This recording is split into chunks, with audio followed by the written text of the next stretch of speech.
ये कहानी मेरी है। जब मैं सिर्फ 6 साल की थी, हम एक पुराने सुनसान हवेली जैसे घर में शिफ्ट हुए थे। घर बहुत बड़ा था, हर कमरा लकड़ी का, पुरानी चीज़ों से भरा हुआ। लेकिन एक कमरा ऐसा था जो हमेशा बंद रहता था।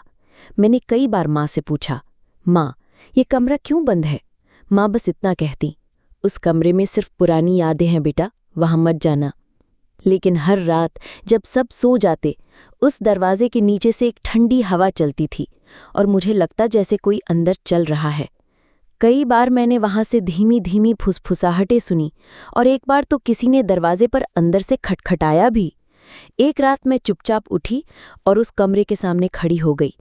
दरवाज़ा धीरे धीरे खुद ब खुद खुल गया और अंदर जो मैंने देखा वो सिर्फ अंधेरा नहीं था, वो एक चमकता हुआ सफ़ेद कमरा था, एकदम खाली। लेकिन कमरे के बीचों बीच एक लड़की बैठी थी। वो बिल्कुल मेरी तरह दिखती थी, मेरी उम्र, मेरा चेहरा, मेरी आंखें। लेकिन उसकी मुस्कान कुछ अलग थी। वो उठी, मेरी तरफ आई और बोली, अब तुम बाहर जाओ, अब मैं यहाँ रहूंगी। मेरी आवाज़ जैसे गायब हो गई थी, मेरी टांगें चल नहीं रही थीं और अगले ही पल मैं कमरे के बाहर खड़ी थी और दरवाज़ा अपने आप बंद हो गया। 20 साल बीत चुके हैं, मैं बड़ी हो चुकी हूँ। उस कमरे में दोबारा जाने की हिम्मत कभी नहीं हुई।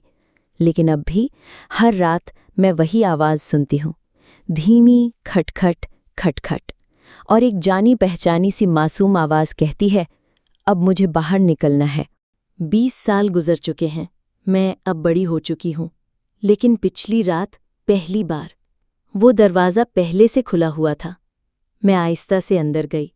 वो अब भी वहाँ थी, लेकिन अब वो एक बड़ी लड़की थी, बिल्कुल मेरी उम्र की, मेरे ही जैसा चेहरा, वही आंखें। वो मुस्कुराई और बोली, बहुत वक्त गुजर गया, अब तुम वापस आओ, अब तुम्हारी बारी है यहाँ रहने की। मैं भागना चाहती थी, लेकिन बहुत देर हो चुकी थी। अगले ही लम्हे मैं उस चमकते हुए सफ़ेद कमरे में बैठी थी, दरवाजे को बंद होते हुए अंदर से देख रही थी, और बाहर एक छोटी सी बच्ची खड़ी थी। वो बिल्कुल मेरी जैसी लग रही थी।